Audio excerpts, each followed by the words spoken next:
Bismillahirrahmanirrahim. Assalamualaikum warahmatullahi wabarakatuh. Perkenalkan nama saya Hafid Riza Perdana.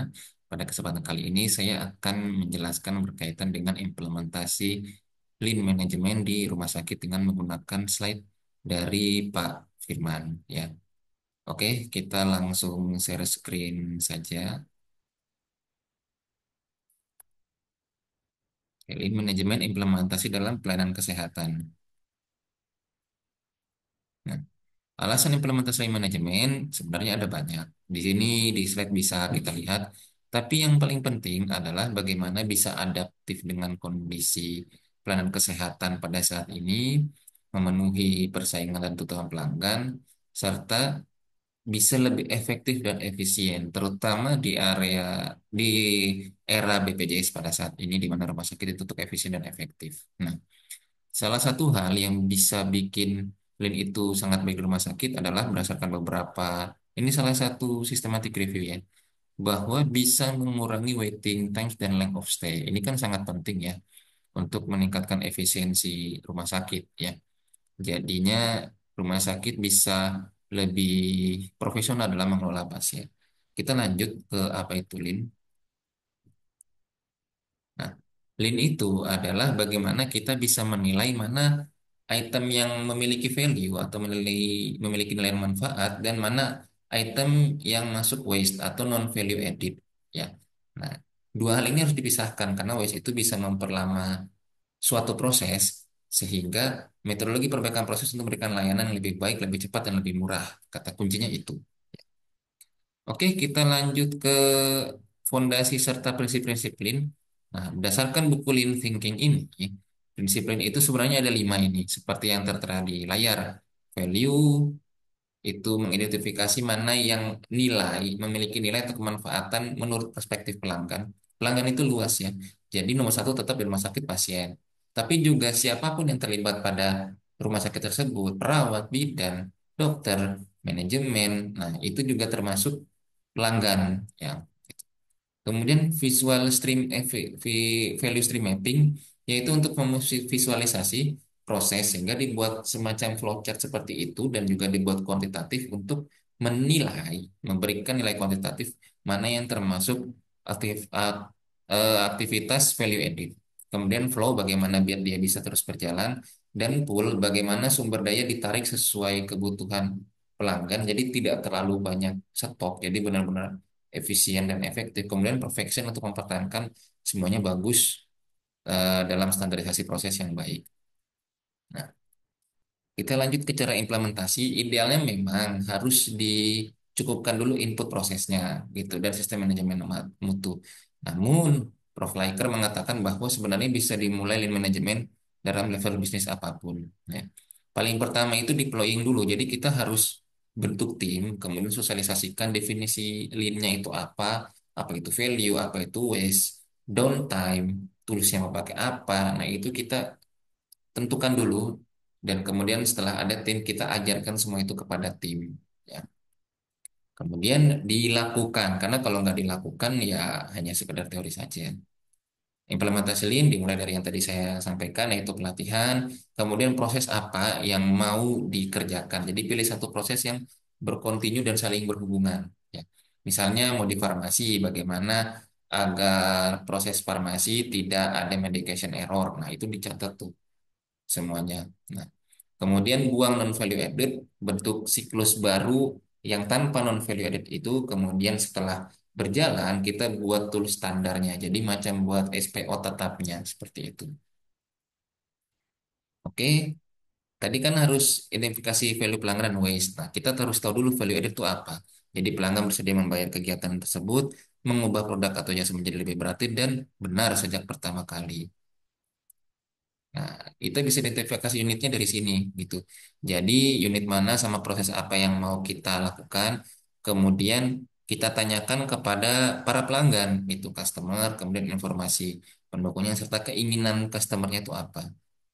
Nah, misalnya ya contohnya seperti yang di layar ya, contohnya misalnya dirawat jalan, apa yang diinginkan sebelum daftar, pada saat daftar diperiksa dan setelah dilayani. Gitu. Oke, kita lanjut.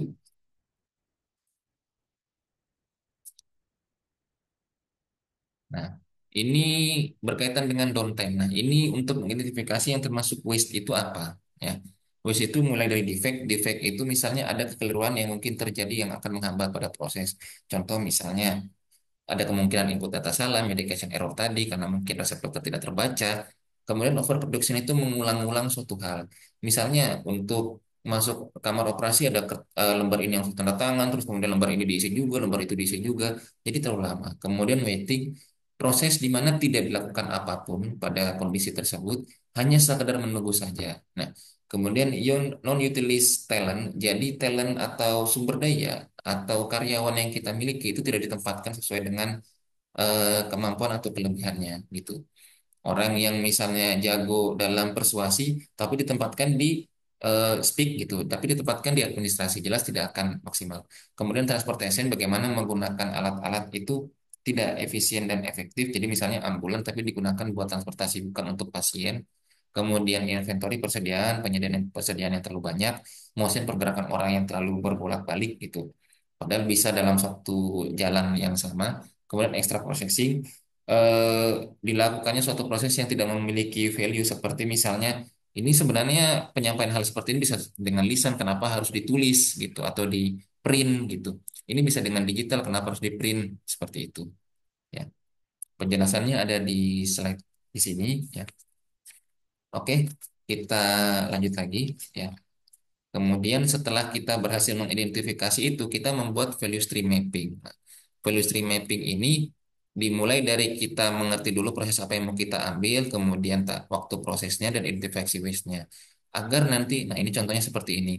Misalnya waiting time ketika mau diperiksa dokter berapa, diperiksa dokter poliklinik berapa, terus waiting lagi sebelum pemeriksaan lab berapa. Nah, sehingga nanti setelah kita bisa mengidentifikasi waste, kemudian juga prosesnya itu, kita bisa buat peta VSM seperti ini. Jadi tahu angka-angka dari setiap proses tersebut. Harapannya setelah kita menemukan cycle time, waiting time, lead time, itu kita bisa melakukan efisiensi mana proses yang bisa di-cut. Ya, seperti itu. Dan kemudian ide solusinya kita bisa taruh di peak gitu. Di peak diagram mana yang possible yang paling mudah dilakukan hingga yang paling sulit yaitu di apa namanya di challenge ya. Jadi nanti diurut prioritas yang dikerjakan mana dulu. Oke, kemudian setelah kita menentukan value stream mapping, sudah ada solusinya, kita harus buat bagaimana caranya mengalir gitu. Jadi setelah waste-nya kita singkirkan, kita harus buat tag, dan kemudian gunakan standar work untuk mencapai tag time tersebut. Tag time itu bagaimana waktu yang tersedia itu digunakan persis untuk jumlah pasien yang ditangani. Seperti pada layar ini, kita setelah mengurangi jam istirahat, jam makan, dan jam lainnya yang memang diperlukan buat itu, tapi tidak ada kebutuhan untuk pelayanan. Nah, jadi kita bisa menghitung misalnya dua petugas dengan jam kerja 8 jam seperti di layar ini ternyata untuk menangani satu pasien itu bisa dimaksimalkan sampai 7 menit seperti itu ya.